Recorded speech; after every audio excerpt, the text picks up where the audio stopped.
Todo empezó en el aposento alto, repleto de humilde y ferviente oración. Pese a las amenazas de las autoridades y la prohibición de predicar, la iglesia oraba y los hombres fueron apercibidos de un gran poder y gracia.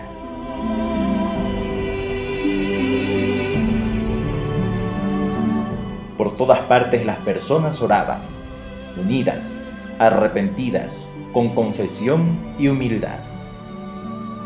Sus vidas estaban siendo transformadas. Aquellos dos hombres comenzarían un viaje misionero que cambiaría por completo el mundo que conocían.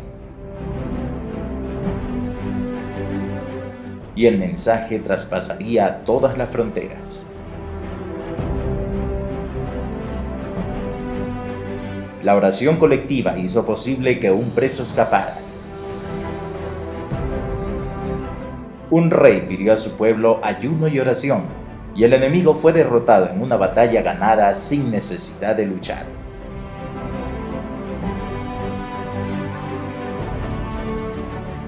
A través de un siervo fiel y de la fe y el coraje de una joven reina, todo un pueblo se salvó.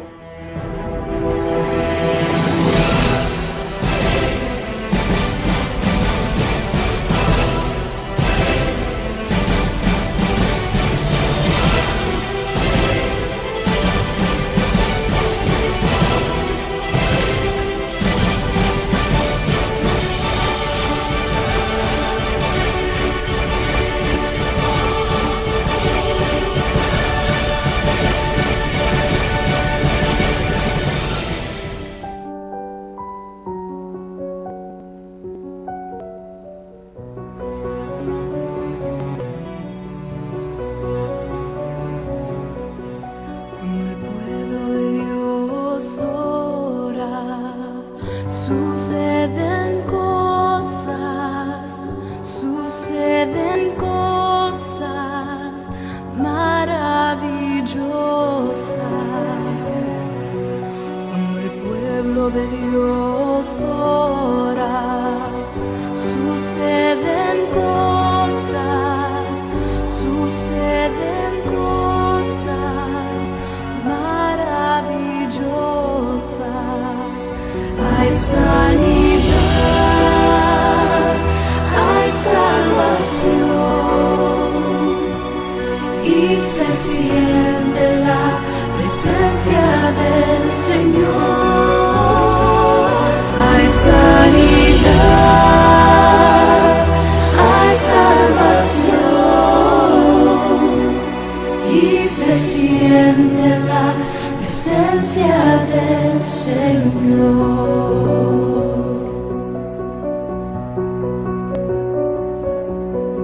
Cuando el pueblo de Dios ora, suceden cosas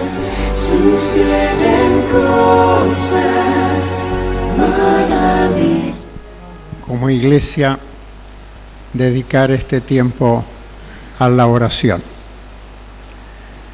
Tuve el privilegio de compartir el momento de oración con dos niñas.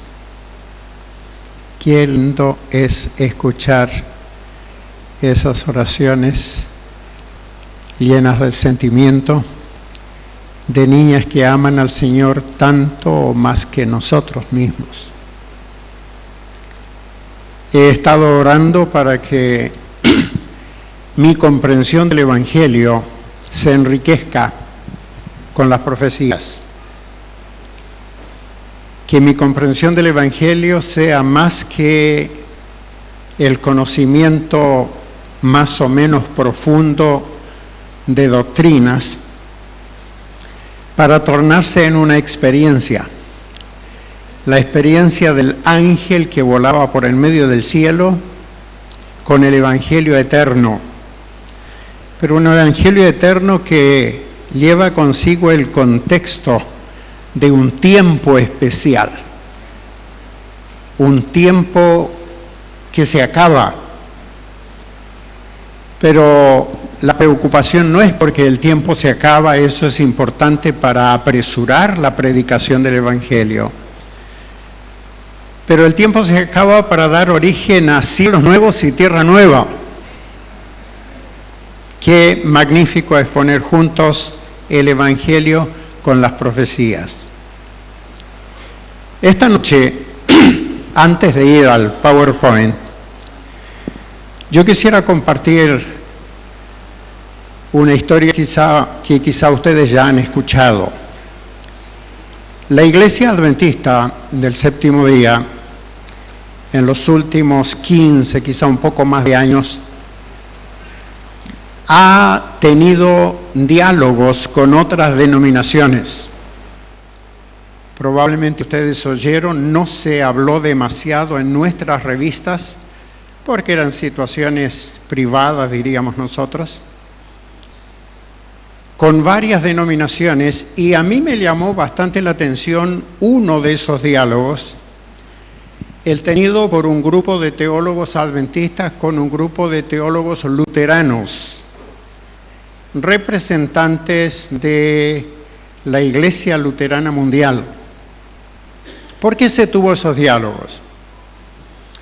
Eran diálogos para conocernos.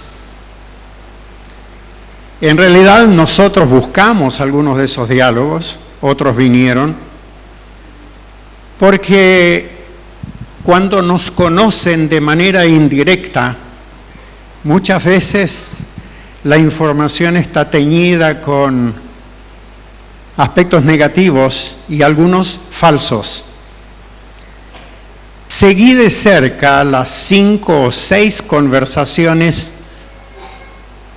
entre adventistas y luteranos, y fue interesante porque la primera de ellas fue una especie de tentar conocernos, y empezaron a conocernos. Y algunos de esos teólogos que vinieron con sus prejuicios, medio se entusiasmaron y dijeron: tenemos que seguirnos reuniendo porque aquí hay material sobre el cual dialogar.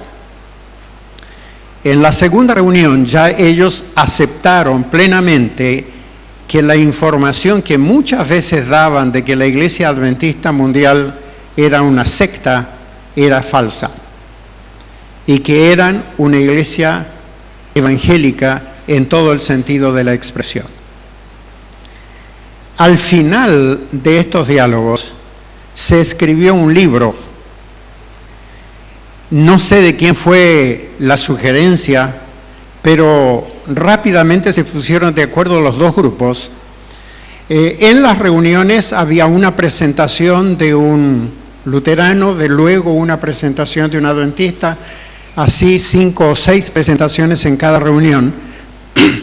Y se acordó finalmente publicar un libro con todas las ponencias que se habían presentado en ese diálogo. ¿Por qué les menciono esta información? Porque tuve el privilegio de conversar con un adventista norteamericano cuya familia era luterana y con la cual no conseguía dialogar acerca de su fe por los prejuicios que existían, y que después de leer el libro publicado por estos diálogos estuvieron totalmente abiertos a conversar con nuestro hermano, porque ahora entendían que las cosas eran diferentes a lo que antes se había dicho. Esa es mi introducción para contarles de otro diálogo que introduce nuestro tema de esta noche. No por iniciativa adventista, sino por invitación del Vaticano, existieron también iniciativas de diálogo entre la Iglesia Adventista y la Iglesia Católica. Las reuniones se realizaron en el Vaticano. Hubo un ambiente muy amable, se habló con claridad. La primera reunión, yo diría que fue exploratoria, sin puntos demasiado controversiales, y los hermanos católicos pidieron tener un segundo encuentro. Los representantes adventistas tomaron contacto con nuestros líderes para saber si debían continuar. Se acordó tenerlo con la condición de que no fuera en el Vaticano, y la reunión se realizó en una ciudad de Suiza. Y lo que yo quiero contarles es cómo terminó ese segundo diálogo.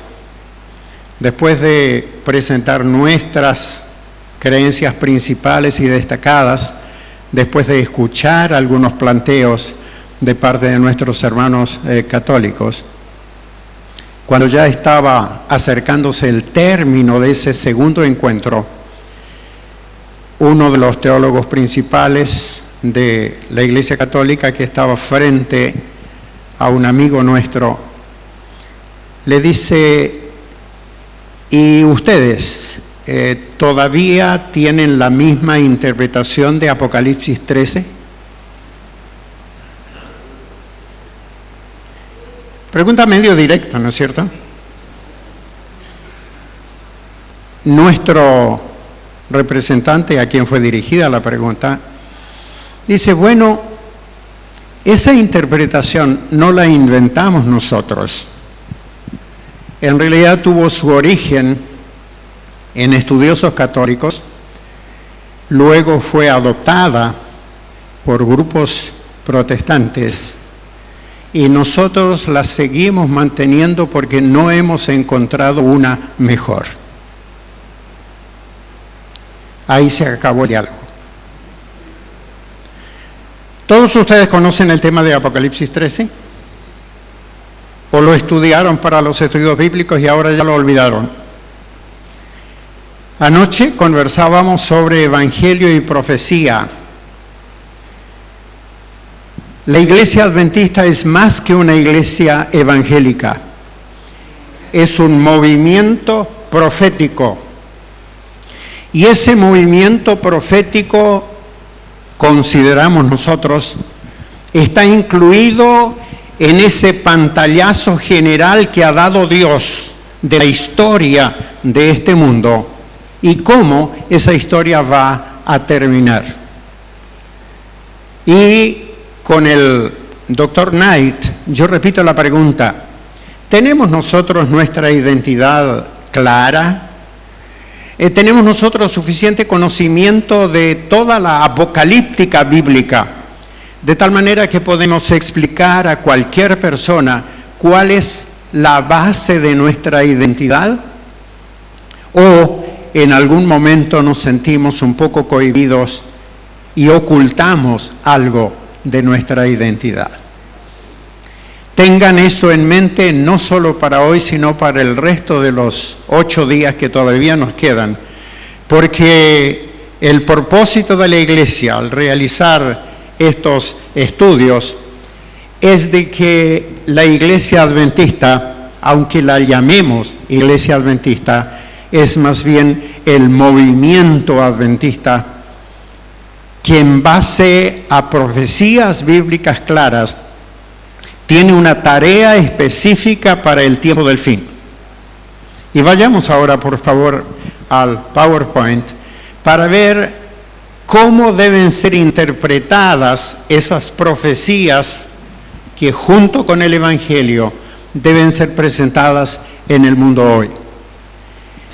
El título de nuestro tema es Métodos de Interpretación Profética.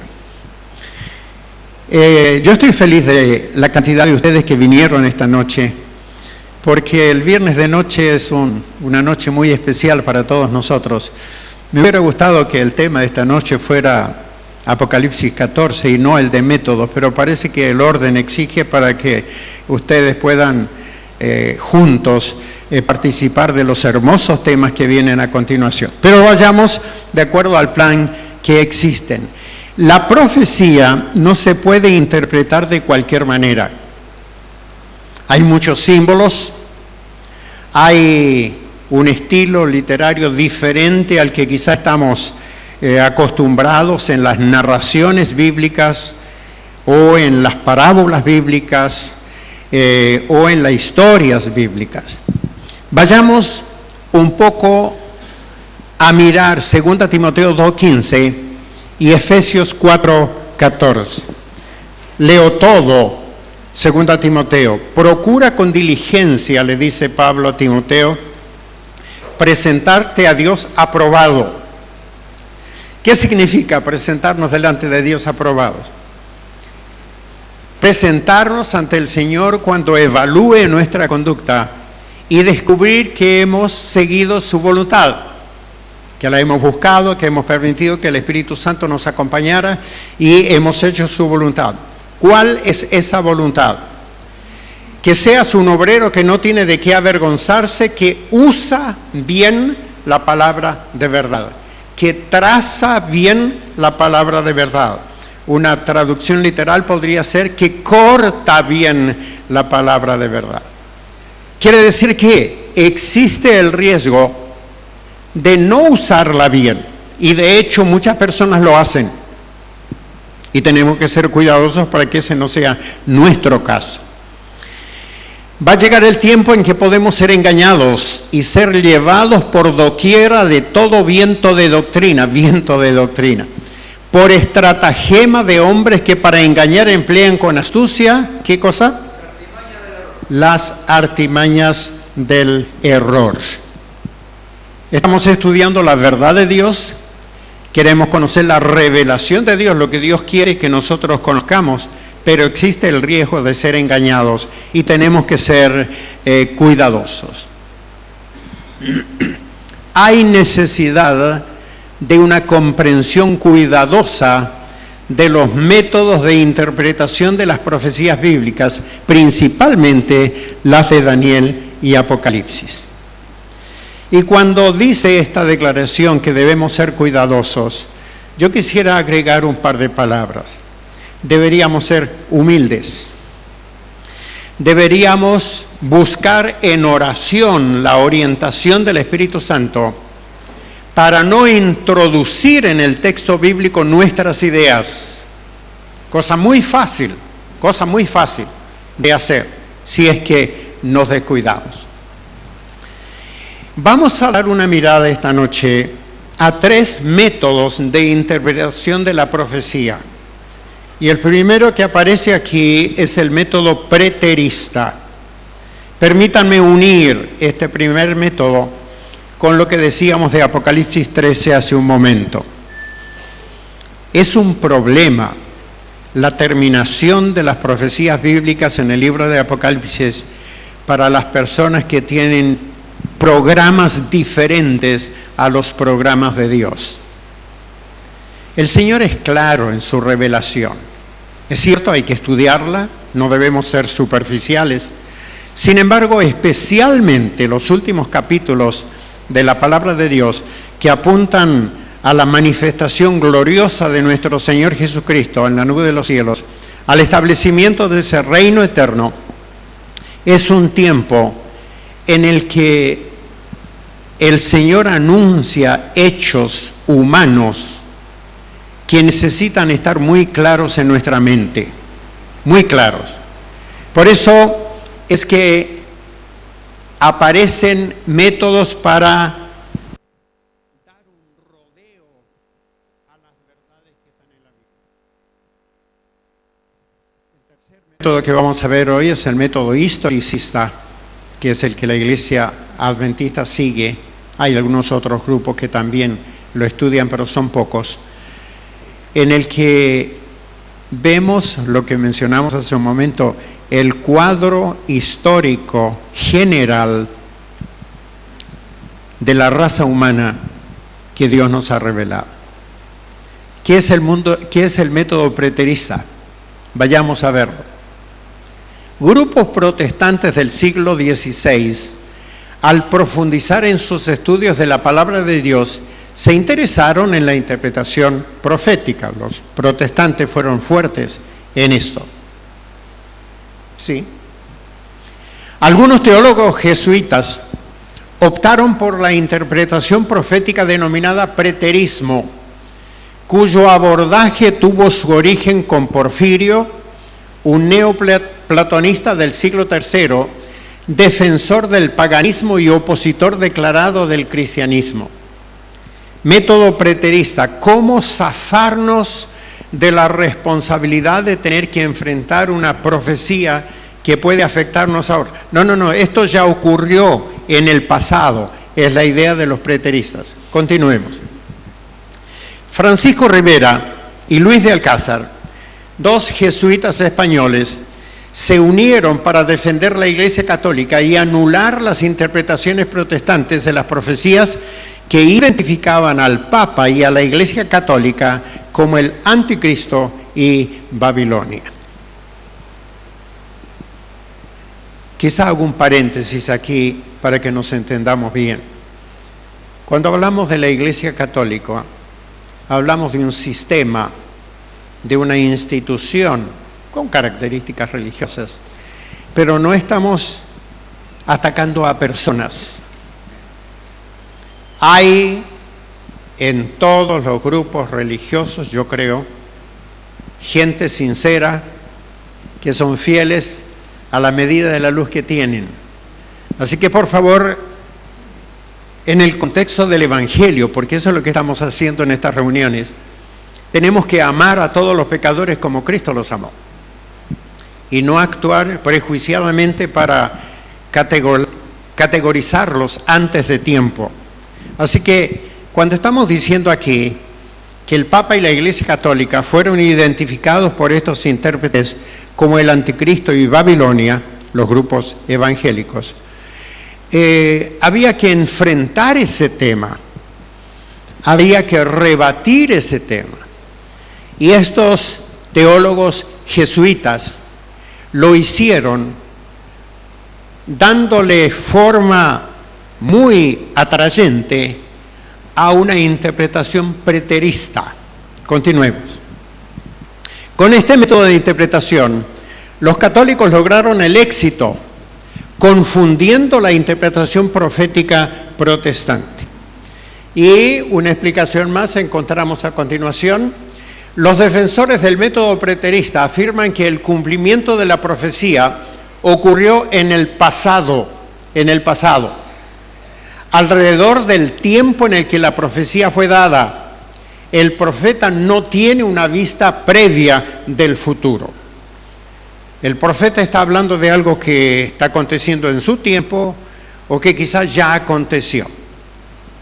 Los que tengan más interés en este tema, lean acerca de un anticristo que fue un emperador romano, de Antíoco Epífanes, y la invasión hecha a Jerusalén y la profanación del templo, y todo ese cuadro histórico pasado se atribuye como interpretación, como aplicación de la profecía que estamos hablando al final del Apocalipsis.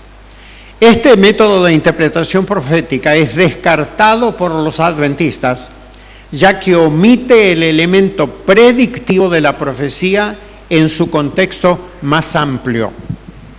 La idea es interesante, la idea es tremendamente atrayente para aquellos que quieren que el anticristo ya haya pasado y fuera historia pasada. Pero no podemos aceptarlo porque no se encuadra en el conjunto de la revelación de Dios, particularmente la revelación del Apocalipsis.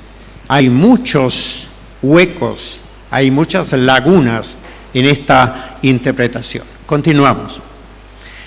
El segundo método en el que nos detenemos brevemente es el método futurista. Esas profecías difíciles o ya pasaron, preteristas, o van a pasar en algún momento futuro, quizá cuándo. Vayamos a ver. Esta interpretación que pone al anticristo en un futuro distante, esa es la clave, futuro distante, no te preocupes, no tiene nada que ver con nosotros, recibió posteriormente el nombre de futurista. Casi todos los protestantes abrazaron la interpretación futurista. En la actualidad, los evangélicos pueden ser clasificados en dos grupos. Veamos cuáles son ellos. los pretribulacionistas, que enseñan que habrá un rapto secreto.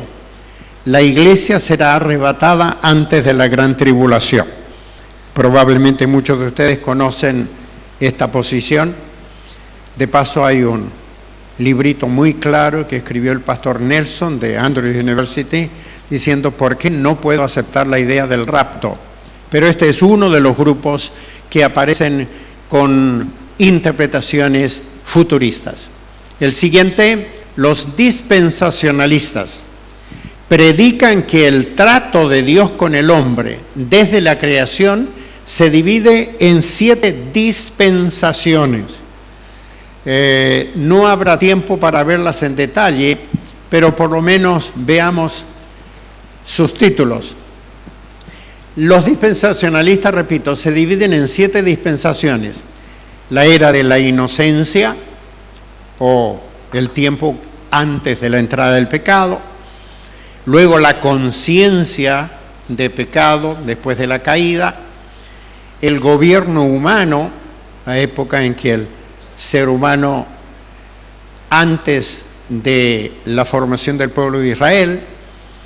El tiempo de la promesa, el tiempo de la ley, y el tiempo de la ley termina con la cruz, y desde entonces, desde la cruz hasta el fin de la historia, es el tiempo de la gracia, cuando llega la dispensación del reino.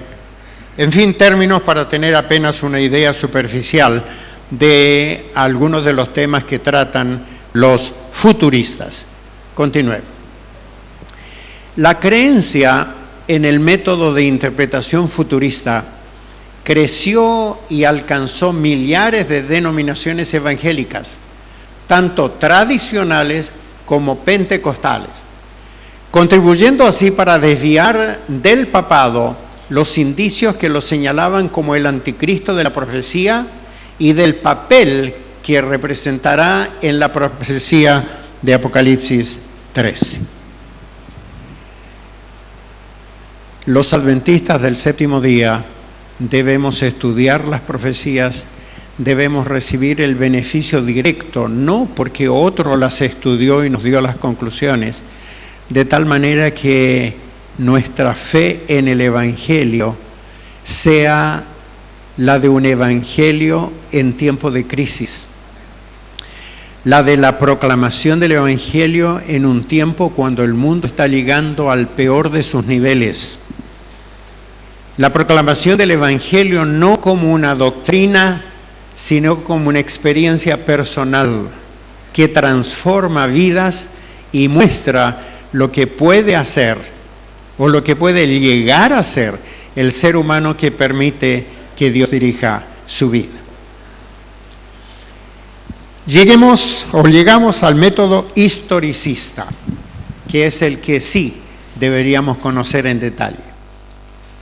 Los defensores del método historicista creen que las profecías, principalmente las de los libros de Daniel y Apocalipsis, son un esbozo anticipado de la historia que Dios dio a la humanidad por medio de los profetas. Por favor, esa segunda parte, que quede muy claro. Dios ha dado a la humanidad un esbozo. Me pongo nervioso cuando algunos piensan que Dios dio todos los detalles y tratamos de decir lo que la profecía no dice o de tratar de inventar algo que el Señor no ha revelado. Es un esbozo anticipado todavía de la historia que Dios dio a la humanidad por medio de los profetas. Porque no hará nada el Señor Jehová sin que revele sus secretos a sus siervos los profetas. ¿Para qué? Para que el profeta los comparta con el pueblo. Pero recordemos que es un esbozo histórico. Por eso es que el método de interpretación que miramos ahora tiene el nombre de historicista. Profetas y reyes. Elena de White nos dice, en los anales de la historia humana, el desarrollo de las naciones, el nacimiento y la caída de los imperios, parecen depender de la voluntad y las proezas de los hombres. Y en cierta medida, Los acontecimientos se dirían determinados por el poder, la ambición y los caprichos de ellos. Pero en la palabra de Dios se descorre el velo y encima, detrás y a través de todo el juego y contrajuego de los humanos intereses, poder y pasiones, contemplamos a los agentes del que es todo misericordioso, que cumplen silenciosa y pacientemente los designios y la voluntad de Él. La primera parte me pone nervioso, la segunda me trae paz. Hay razones para estar preocupados, pero hay alguien que está al control y sus planes se van a cumplir. El problema no es cuándo, cómo, el problema es si yo estaré preparado para participar de la gloriosa recuperación del plan original de Dios para este planeta. Esto nos dice por medio del método historicista. Este método enseña que Dios controla la historia y Él prometió que no haría cosa alguna sin que revele su secreto a sus siervos, los profetas. Gracias a Dios por toda la luz que nos ha dado. Pero ¿saben ustedes una cosa? Mayor luz significa mayor responsabilidad. No podemos, no, la luz está prendida. El asunto es si yo quiero estar bajo la luz o si yo quiero despreciarla. Jesucristo desea que todo aquel que estudia su palabra profética crea en Él al ver sus predicciones cumplidas. Esto lo vimos en un versículo ayer, ¿no? Esto os lo he dicho antes, para que cuando suceda creáis que yo soy. El objetivo de la profecía no es satisfacer una curiosidad personal por conocer algo del futuro, no. El propósito es que conozcamos a Jesucristo y establezcamos una relación real, completa con Él, de tal manera que estemos listos para esos eventos que vienen. El método historicista enseña que las profecías deben ser interpretadas con el principio día-año, esto es, un día representando a un año. ¿No les pasó a ustedes cuando estudiaron algunos de los periodos proféticos que se admiraron, se sorprendieron de la exactitud? Cuando uno estudia la primera parte de la profecía de los 2300 años y ve el año del ungimiento del Mesías, el año de la crucifixión, no hay nada de casualidad allí, hay un esbozo divino para que nosotros sepamos dónde estamos, y ese es el objetivo. El doctor José Carlos Ramos, teólogo nuestro brasileño, divide el método historicista en 4 modalidades principales, dependiendo de la manera como están predichos los eventos de la historia. ¿Cuáles son esos 4? Miremos.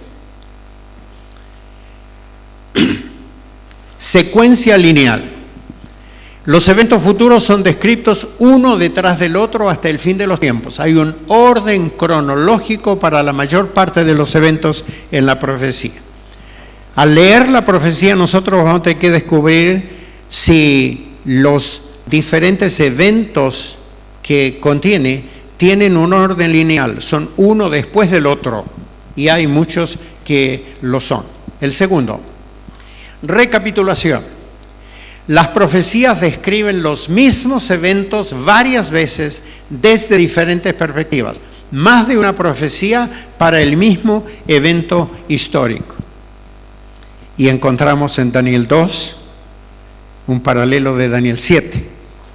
Y encontramos en profecías de Daniel complementos en el Apocalipsis, ¿no?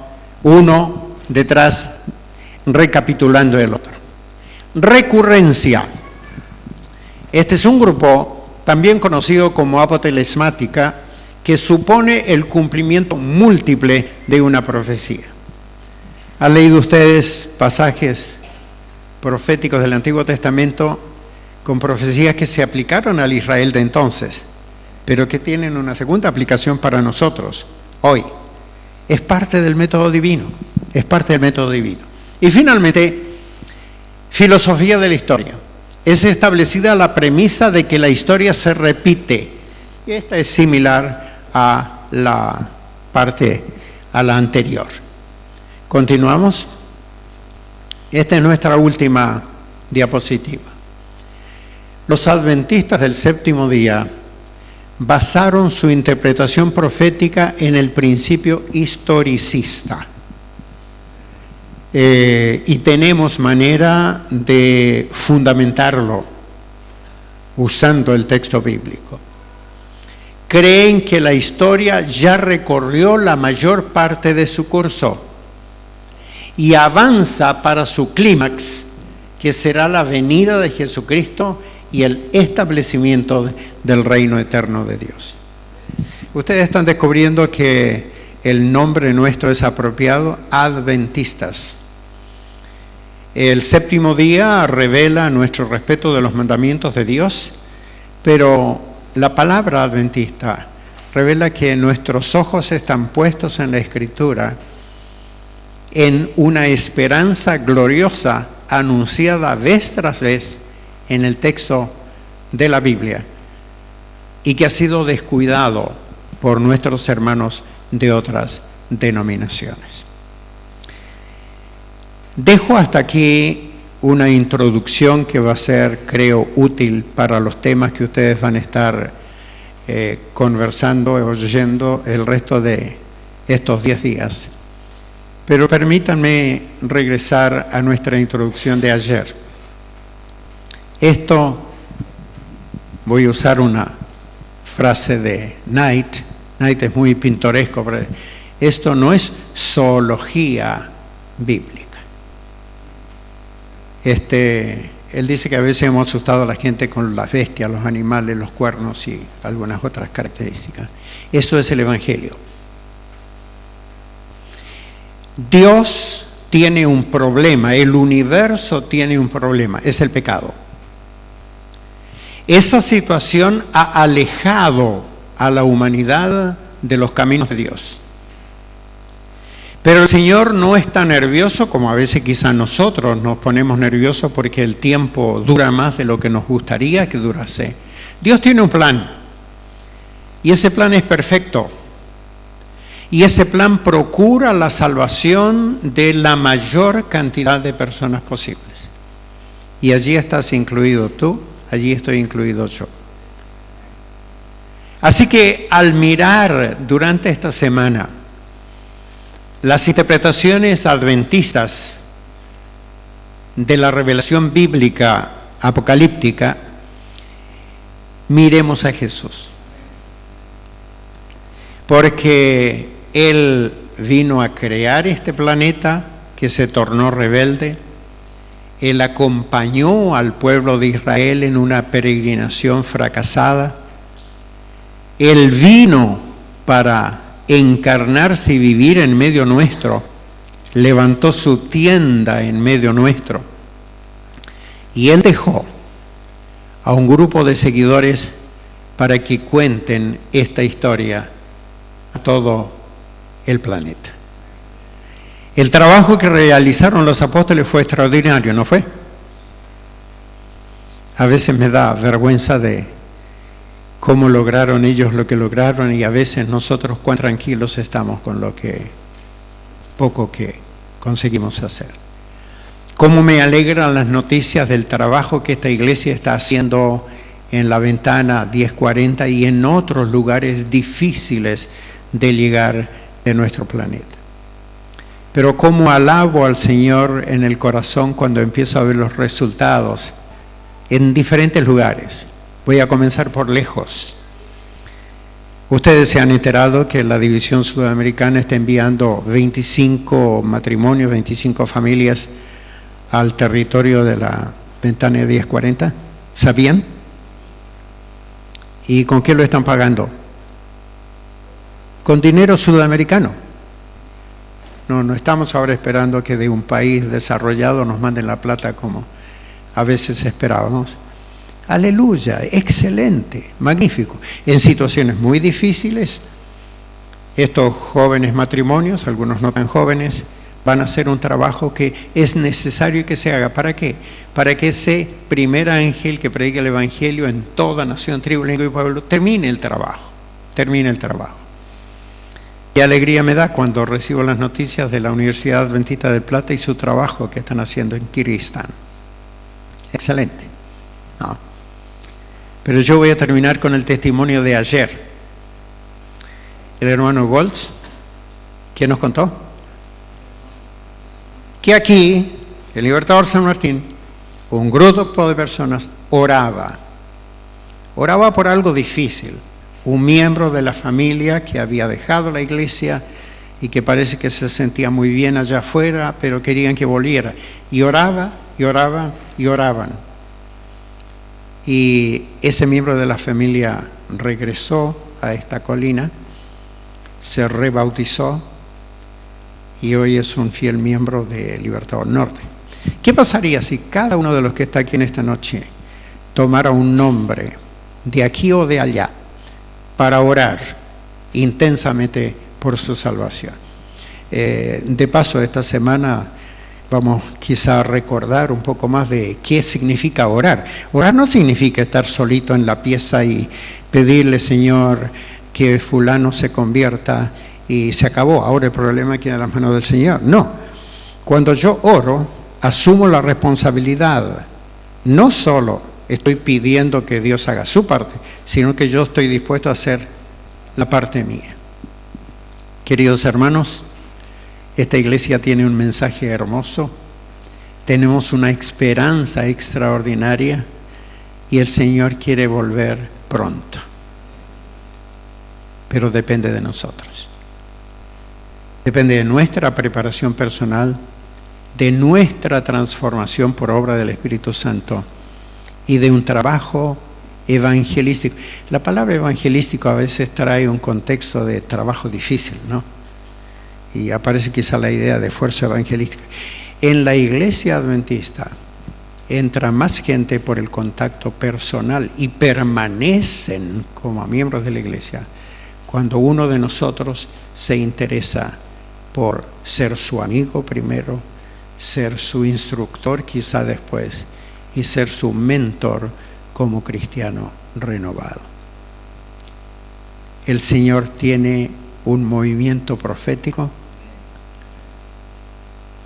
Démosle gracias porque pertenecemos a Él, pero seamos miembros activos dentro de ese movimiento extraordinario. Amén. Cuán agradecidos estamos al pastor Becerra